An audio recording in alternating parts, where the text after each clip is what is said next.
Saya akan menjelaskan tentang garis besar ICBP di sektor Human Resources. Yang pertama adalah visi dari ICBP adalah sebagai leading consumer goods company. Yang kedua adalah misi. Pertama adalah to continuously innovate, focusing on consumers' needs, delivering great brands with unparalleled performance. Yang kedua, to deliver quality products which are loved by customers. Ketiga, to continuously improve our people, process, and technologies. Keempat, contribute to the welfare of the society and environment in a sustainable manner. Kelima, to continuously improve stakeholders' value. Ya. Yang bisa kita lihat di sini adalah ada 2 poin. ICBP menekankan pada performance dan human resources-nya. Kemudian untuk value adalah with discipline as the basis of our way of life, we conduct our business with integrity, we treat our stakeholders with respect, and together we unite to strive to excellence and continuous innovation. Kemudian pada shareholding structure, ICBP mempunyai induk yaitu Indofood Sukses Makmur Tbk sebesar 80,53%. Kemudian ICBP menyebarkan sahamnya ke publik sebesar 19,47%. Kemudian pada manajemen structure, struktur tertinggi adalah di Board of Commissioner didampingi oleh Komite Audit dan Nomination and Remuneration Committee. Di bawahnya terdapat Board of Director dan di bawahnya lagi ada divisi dan corporate function. Kemudian dari employee statistik, seperti yang kita lihat di cuplikan dari Annual Report 2019, pada tahun 2019 proporsi dari pegawai yang bersifat berlevel operatif itu sangat besar, sebesar 78,9% dari total pegawai. Kemudian pada umur, Indofood CBP didominasi oleh pegawai di rentang umur 25 sampai 35 tahun. Dan untuk di pendidikan, mayoritas pegawai ICBP di level SMA besar 33,9%. 71% di SMA. Nah, dari kita lihat dari statistik tersebut, itu banyak turnover terjadi pada level operatif dan rentang umur di bawah 25 tahun serta jenjang pendidikannya di level SMA. Untuk TJSL seperti yang kita lihat ada 5 poin yang kita tekankan. Yang pertama pengembangan SDM, kedua kebebasan berserikat, ketiga kesetaraan peluang, keempat peningkatan kesejahteraan pegawai, dan kelima kesehatan dan keselamatan kerja. Oke, itu saja dari garis besar kebijakan ICBP tentang Human Resources. Terima kasih. Baiklah, saya Rezi akan melanjutkan tentang Employee Testing and Selection. Yang pertama itu adalah the basic of testing and selection employee. Nah, itu ada reliability, adalah konsistensi skor yang diperoleh oleh seseorang yang sama saat diuji ulang dengan tes yang identik atau dengan bentuk alternatif dari tes yang sama. Tes validity atau uji validitas, yaitu mengukur keakuratan tes, wawancara psikotes, dan lain untuk mengukur atau memenuhi fungsi yang pekerjaan yang sedang dibutuhkan.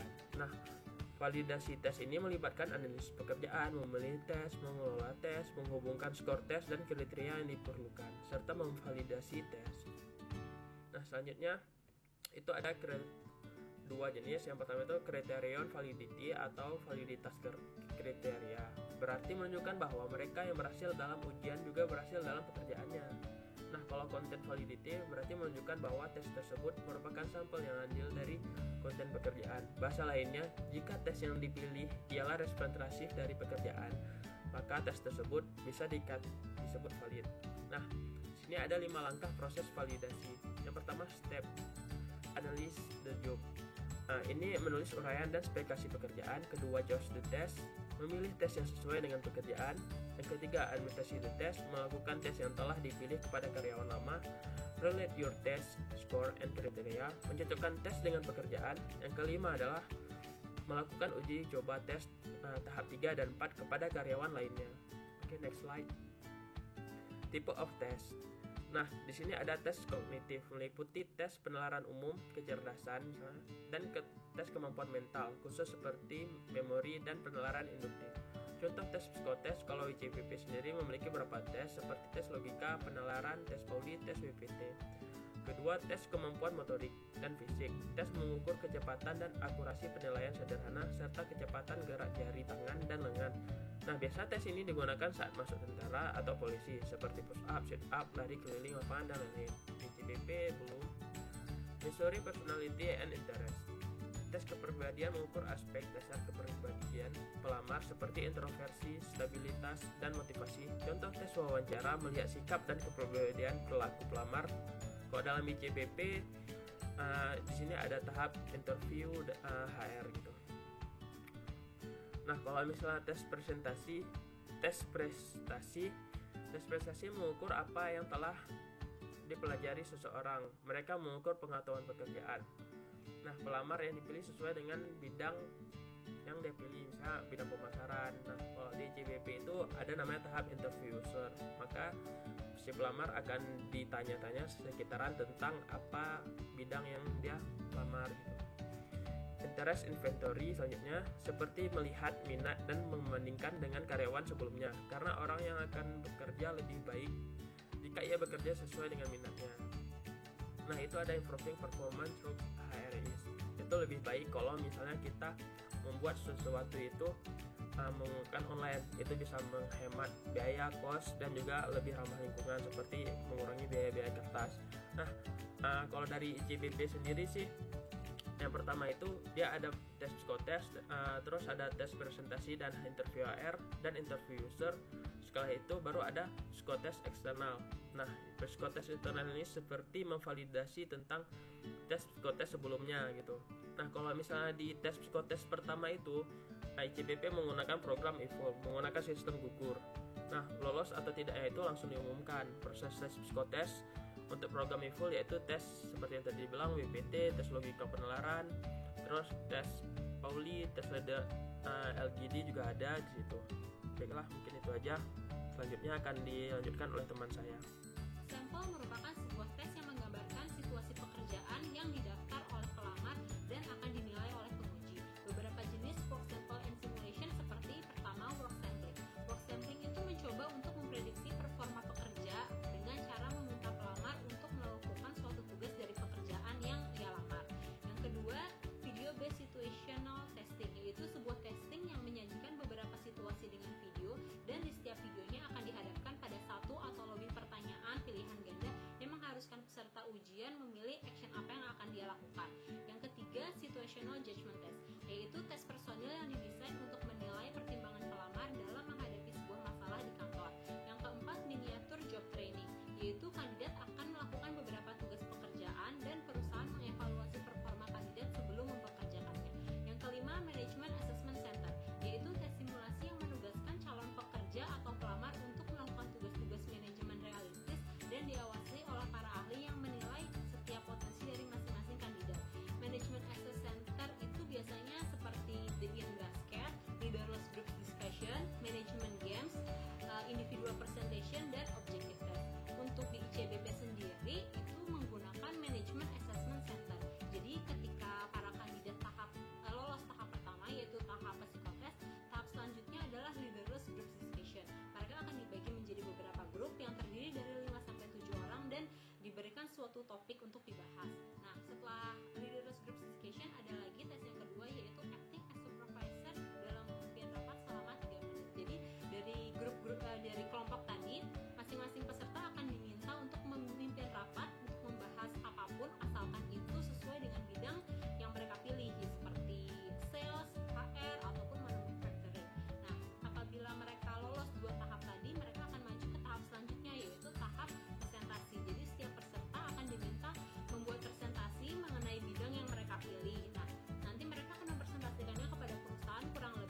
evaluation. Nah, ini biasanya itu di tahap akhir, seperti medical check up ya, dari pemeriksaan fisik, pemeriksaan laboratorium, terus ronsen dan beberapa tes-tes lainnya. Selanjutnya untuk mengenai interview akan dibahas oleh rekan saya. Ya, selanjutnya saya menjelaskan interview ini. Ada dua tipe interview. Yang pertama adalah structure, di mana ada kumpulan pertanyaan dan sudah ada parameter biasanya untuk menunjukkan penilaian ya terhadap interview. Dan yang kedua adalah unstructured, di mana tidak ada list pertanyaan dan pertanyaan itu sebenarnya ditujukan untuk menggali dan ketertarikan interview terhadap pekerjaan yang akan dia ambil. Lalu ada konten dari interview yang pertama situasional. Interviewee akan ditanya bagaimana jika interview dihadapkan dalam suatu situasi. Untuk behavioral adalah bagaimana untuk melihat bagaimana interviewee memberikan solusi dari masalah yang terjadi di waktu yang lalu. Dan yang ketiga ada job related, terkait dengan organisasi, pengalaman organisasi atau pengalaman pekerjaan sebelumnya, dan stress interview untuk melihat kompetensi biasanya, dan sudah spesifik ke pekerjaan yang interview ambil. Nah, di bawah ini ada list interview yang dilaksanakan di ICBP, yaitu interview psikologi, interview HRD, dan interview user.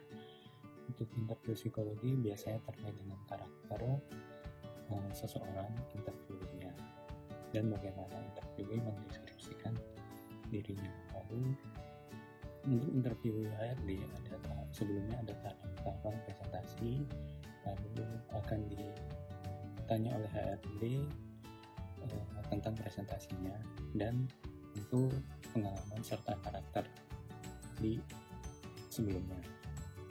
Untuk interview user tentu juga ada pertanyaan tentang profil diri, lalu bagaimana interviewee melihat dirinya di lingkungan akan datang, dan biasanya menanyakan apakah ada pertanyaan lain dari interview untuk perusahaan. Lalu bagaimana sih interview at ICBP itu? ICBP menerapkan keduanya, unstructured dan structured interview. Untuk unstructured biasanya terlihat dalam interview user gitu ya, dan structured interview ini akan terlihat di interview psikologi dan HRD. Nah, konten-konten apa yang diambil, yang dipakai dalam interview yaitu situasional, behavioral, job related, dan stress interview. Terima kasih dari saya. Selanjutnya itu adalah bagaimana sebenarnya implementasi dari interview itu sendiri. Dalam prakteknya ada yang dilakukan secara sekuensial, jadi tidak hanya satu kali saja, tapi dalam satu tahapan tertentu dengan beberapa jenis interview, yaitu unstructured dengan structure. Untuk unstructured dan structure seperti sudah dijelaskan oleh Mas Rezi sebelumnya. Lalu ada juga yang dilakukan dengan panel interview dan mass interview. Panel interview itu adalah beberapa interviewer mewawancara satu calon karyawan saja, sementara mass interview beberapa interviewer melakukan wawancara terhadap beberapa calon karyawan pada saat yang bersamaan.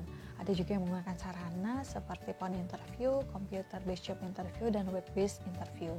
Selain itu, untuk implementasi interview sendiri, ada yang sudah membuat profil dari calon karyawannya.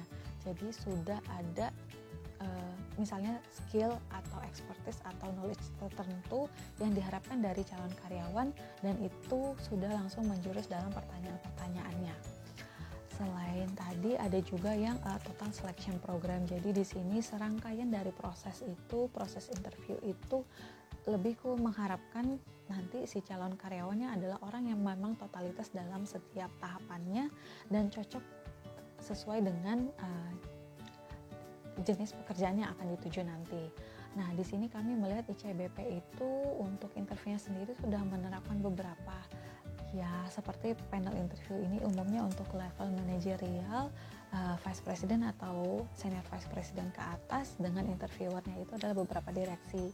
Untuk MT-nya sendiri itu di sini kami tadi seperti sudah dibahas sebelumnya sudah dilakukan secara ada yang structure ataupun unstructured, namun dilakukan secara bertahap.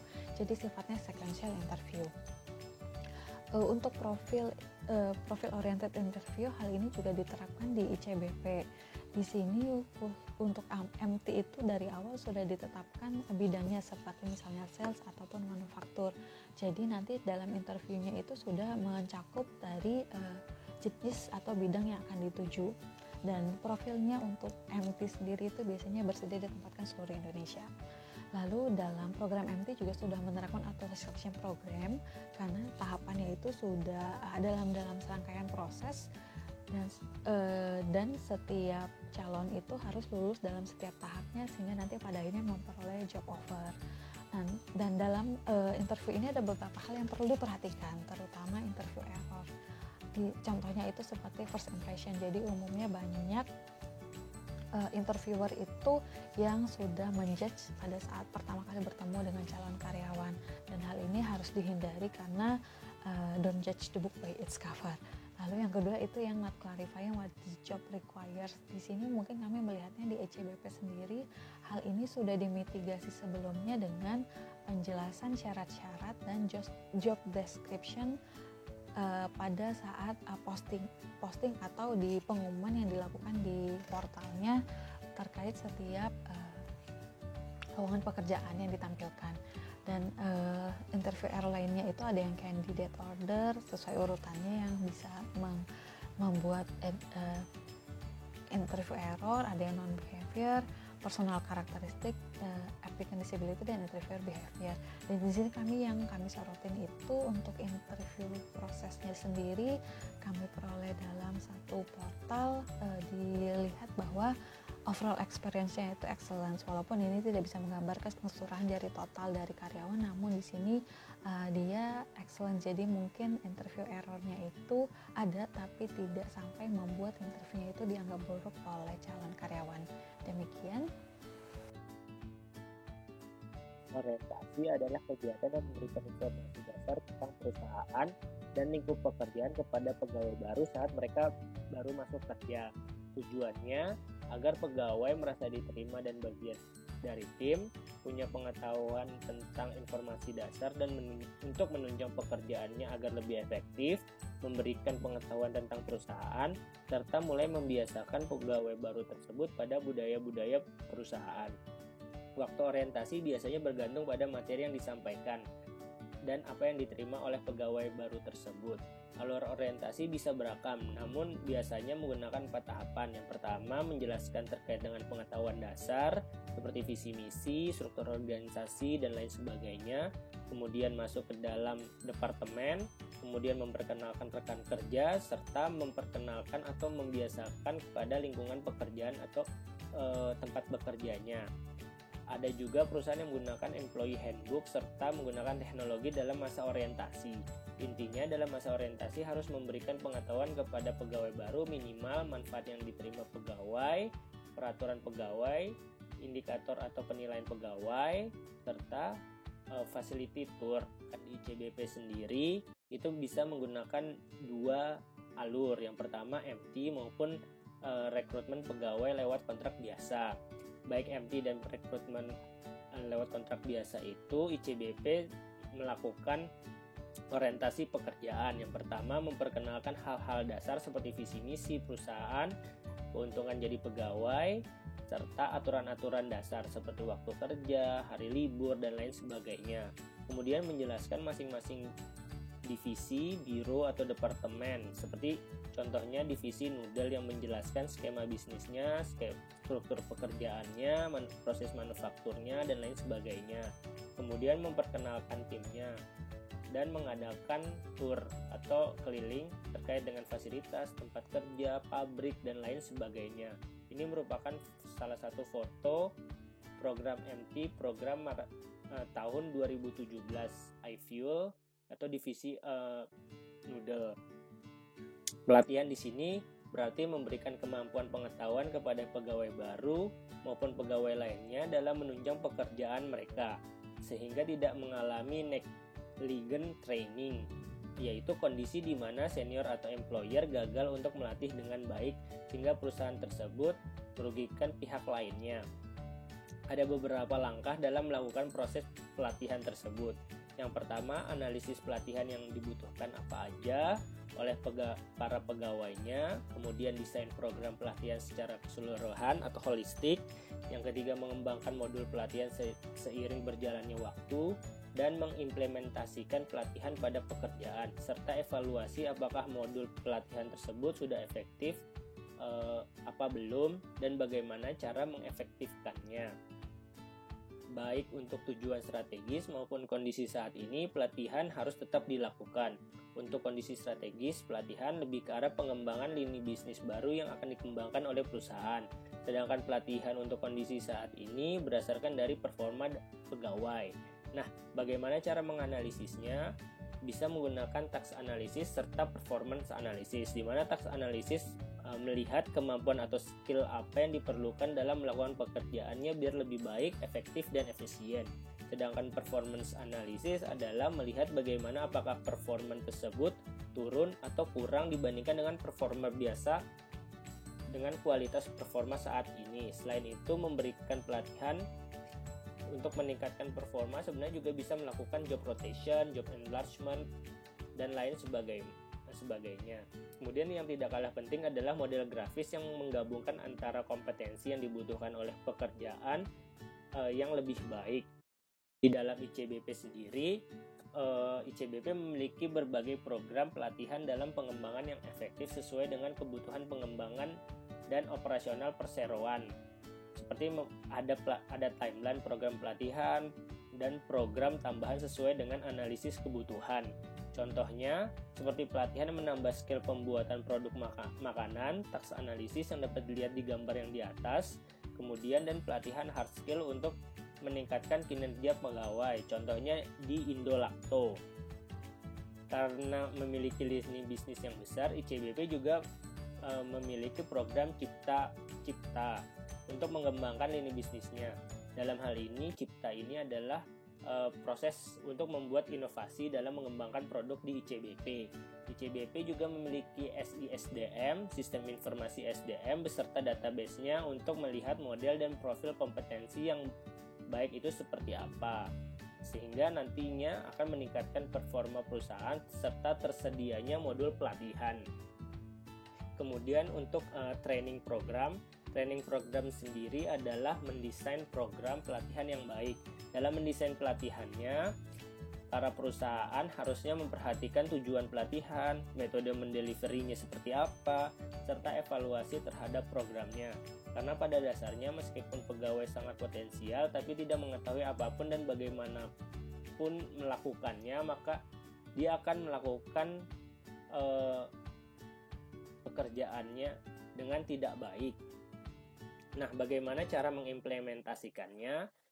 Ada berbagai cara, yaitu seperti on-job training atau belajar sambil bekerja, magang, kombinasi antara teori yang didapatkan di universitas serta kerja di lapangan, kemudian belajar secara informal, belajar dari teman, kemudian JIT, menggunakan langkah-langkah atau modul, kemudian bisa menggunakan metode kuliah atau ceramah yang dijelaskan maupun program learning, di mana ini merupakan step by step dan self learning dengan menggunakan 3 cara: memberikan fakta atau pertanyaan dan masalah kepada mentor, kemudian memberikan responnya terhadap fakta tersebut serta memberikan feedbacknya atau tanggapannya. Pembelajaran lainnya bisa seperti behavior modeling, video conference, vestibule training, EPSS dan CBT menggunakan teknologi, automated training atau interaktif, stimulated training atau gaming, menggunakan VR biasanya, dan lifelong literasi dengan menggunakan pengalaman perusahaan mengajarkan pegawai menggunakan essay atau tulisan. Nah, di dalam ICBP sendiri sebenarnya berdasarkan dari testimoni yang ada di website ICBP, HR-nya ICBP memiliki desain training program yang jelas, seperti membuat pelatihan yang objektif, lingkungan pekerjaan yang membuat pegawai termotivasi untuk belajar, transfer pengetahuan dan kemampuan yang baik dari atasan, dan lain sebagainya. Kemudian implementasi dari program pelatihan ICBP menggunakan beberapa cara. Yang pertama OJT. OJT ini dapat dilihat di gambar yang ini. Kemudian program magang, JIT, kuliah dari atasan atau motivator seperti yang gambar di atas, lecture training. Hal ini terlihat bagaimana SDM ICBP memperhatikan terhadap pengembangan hard skill maupun soft skill pegawainya. Kemudian ICBP juga mengembangkan skill pegawainya, khususnya yang diklasifikasikan untuk menjadi manajemen dengan menggunakan video conferencing, EBT, virtual classes melalui program sistem manajemen pelatihan online, di mana sistem ini menjawab kebutuhan industri 4.0. Selanjutnya akan dijelaskan oleh Mbak Novia. Selanjutnya saya Novia akan menjelaskan terkait dengan manajemen development. Manajemen development atau pengembangan manajemen adalah segala usaha yang dilakukan oleh perusahaan untuk meningkatkan performa manajemen saat ini dan juga nanti melalui peningkatan pengetahuan, mengubah perilaku atau mengembangkan keahlian karyawan. Manajemen development ini dilakukan harus sesuai dengan atau merefleksikan rencana strategis apa yang ingin perusahaan lakukan, dan juga manajemen development dapat dilakukan sebagai bagian dari bentuk perencanaan suksesi. Terdapat dua bentuk manajemen development, yaitu yang pertama OJT atau on the job training, di mana pengembangan yang dilakukan sesuai dengan pekerjaan karyawan. Jadi pengembangan yang dilakukan yang diberikan kepada karyawan disesuaikan dengan pekerjaan karyawan saat ini. Contohnya job rotation, coaching, dan action learning. Kemudian yang kedua yaitu off the job training, yaitu pelatihan atau pengembangan diberikan tidak berhubungan langsung dengan pekerjaan karyawan. Nah, terkait dengan implementasinya pada ICBP sendiri menerapkan performance management, di mana kegiatan tersebut merupakan bentuk talent management dan bagian dari perencanaan suksesi juga di perusahaan ICBP. Beberapa bentuk pelatihan yang diberikan, salah satunya yaitu training atau pelatihan teknis dan soft skill, OJT, kemudian coaching dalam bentuk supervisi, pelatihan dan bimbingan dari atasan kepada bawahannya, kemudian action learning, yaitu karyawan diberikan penugasan dan pengembangan tanggung jawab. Jadi karyawan memiliki tanggung jawab yang lebih untuk sebagai bentuk action learning itu. Kemudian selanjutnya terkait dengan organizational change programs, yaitu bagaimana sih perusahaan menerapkan perubahan yang diperlukan untuk menjadi lebih baik. Terdapat 3 tahapan perubahan, yaitu yang pertama unphasing, di mana perusahaan membuat karyawannya memahami bahwa perubahan itu tuh diperlukan. Kemudian tahap kedua yaitu moving, yaitu mengimplementasikan perubahan apa yang diperlukan. Kemudian rephasing, di mana perusahaan memastikan kembali bahwa setiap pihak yang ada dalam perusahaan telah menerapkan atau mengimplementasikan perubahan tersebut. Jadi tidak ada lagi yang kembali ke kondisi semula. Nah, terdapat beberapa poin yang dapat diperhatikan terkait dengan implementasi perubahan. Salah satunya terkait dengan bagaimana perusahaan memastikan bahwa karyawan memiliki urgensi yang sama atas perubahan itu. Kemudian bagaimana perusahaan memberikan guideline atau arahan atas implementasi perubahan, hingga perusahaan melakukan assessment atas implementasi perubahan tersebut. Nah, dalam ICBP, perubahan organizational change salah satunya dilakukan melalui sebuah program yang dinamakan CIPTA atau Continuous Improvement Productivity Award, di mana dalam program ini dilakukan untuk meningkatkan budaya keunggulan dan inovasi dengan mendorong karyawan untuk memberikan ide dan gagasan terkait dengan peningkatan kualitas, produktivitas, dan profitabilitas melalui sistem perbaikan berkelanjutan. Jadi melalui kegiatan CIPTA ini, ICBP memberikan kesempatan kepada seluruh karyawannya untuk memberikan gagasan atau berkontribusi atas apa sih perubahan apa sih yang diperlukan untuk menjadi lebih baik. Nah, selanjutnya terkait dengan pengukuran pelatihan, terdapat 4 poin yang perlu diperhatikan. Yang pertama yaitu reaction, bagaimana sih karyawan yang telah diberikan pelatihan menanggapi pelatihan tersebut, apakah ia menyukai, apakah ia sesuai dengan kebutuhan karyawan itu sendiri. Kemudian yang kedua yaitu terkait dengan learning, apa saja pengetahuan atau keahlian karyawan yang bertambah atas implementasi pelatihan tersebut. Kemudian yang ketiga behavior, terkait dengan bagaimana perilaku karyawan berubah atas implementasi pemberian pelatihan tersebut. Kemudian yang keempat result, yang paling penting yaitu apa hasil yang didapatkan oleh karyawan setelah mengikuti pelatihan tersebut. Demikian yang dapat saya sampaikan. Selanjutnya Selamat malam Bapak Musakim, selamat malam juga rekan-rekan FEB UI. Seperti yang disampaikan teman-teman tadi, di ICBP sudah cukup banyak tahapan-tahapan dalam HR management yang sesuai dengan teori, mulai dari interview proses, job orientation, hingga ke training programnya.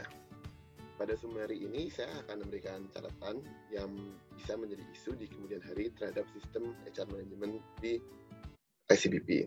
Yang pertama terkait interview proses, sistem employee referral dapat menumbuhkan sikap nepotisme yang ada di ICBP. Karena dengan rekomendasi teman terkadang dapat menjadi istilah bantuan orang dalam, sehingga itu dapat menjadi isu di kemudian hari terkait GCG dalam perusahaan tersebut. Lalu yang kedua terkait job orientation. Job orientation yang ada di ICBP sudah terstruktur, namun sayangnya seperti yang untuk job orientation hanya struktur di bagian manajemen training saja. Untuk yang training program, karena lengkapnya dan komprehensif dari sistem pelatihan di ICBP, untuk training program dapat menjadi catatan terkait manajemen waktu dari pegawai tersebut. Lalu untuk komparasi pada ICBP, kita dapat melihat hampir semua kategori dari teori ini sudah diimplementasikan oleh ICBP, mulai dari screening, employee testing, interview candidates, job orientation, hingga ke training program, di mana semua ini menjadi pokok dalam HR management suatu perusahaan. Dan seperti yang saya sampaikan pada summary tadi, beberapa isu-isu seperti bagian rekrutmen, lalu di bagian training yang hanya khusus MT dapat menjadi masukan untuk perbaikan ke depannya. Lalu jika kita melihat komparasi antara teori dengan perusahaan yang pada umumnya, baru kita dapat melihat cukup banyak perbedaan pada implementasinya, di mana pada rekrutmen itu biasanya dalam implementasinya hanya sekedar checking berkas-berkas saja. Untuk physical examination dan psychology examination kadang hanya menjadi formalitas biasa. Pada interview, di mana pada interview terkadang hanya bersifat interview yang struktural saja, tidak ada interview yang bersifat testing. Pada sistem interview yang bersifat testing dapat mengetahui interpersonal dari masing-masing calon pelamar. Lalu pada job orientation dan training program terkadang hanya sebatas formalitas saja, di mana orientasi hanya sebatas pengenalan visi misi, namun tidak detail kepada masing-masing departemen. Dan untuk training program, banyak perusahaan yang menganggap training program ini sebagai beban karena menambah BUKP atau BUK di perusahaan tersebut. Padahal pada teorinya training program ini dapat melatih masing-masing karyawan dan juga calon pelamar, masing-masing karyawan untuk menjadi lebih baik ke depannya dan dapat menjadi leader-leader yang dibutuhkan dari perusahaan tersebut. Sekian presentasi dari kelompok 3 pada manajemen fungsional hari ini. Selamat malam. Wassalamualaikum warahmatullahi wabarakatuh.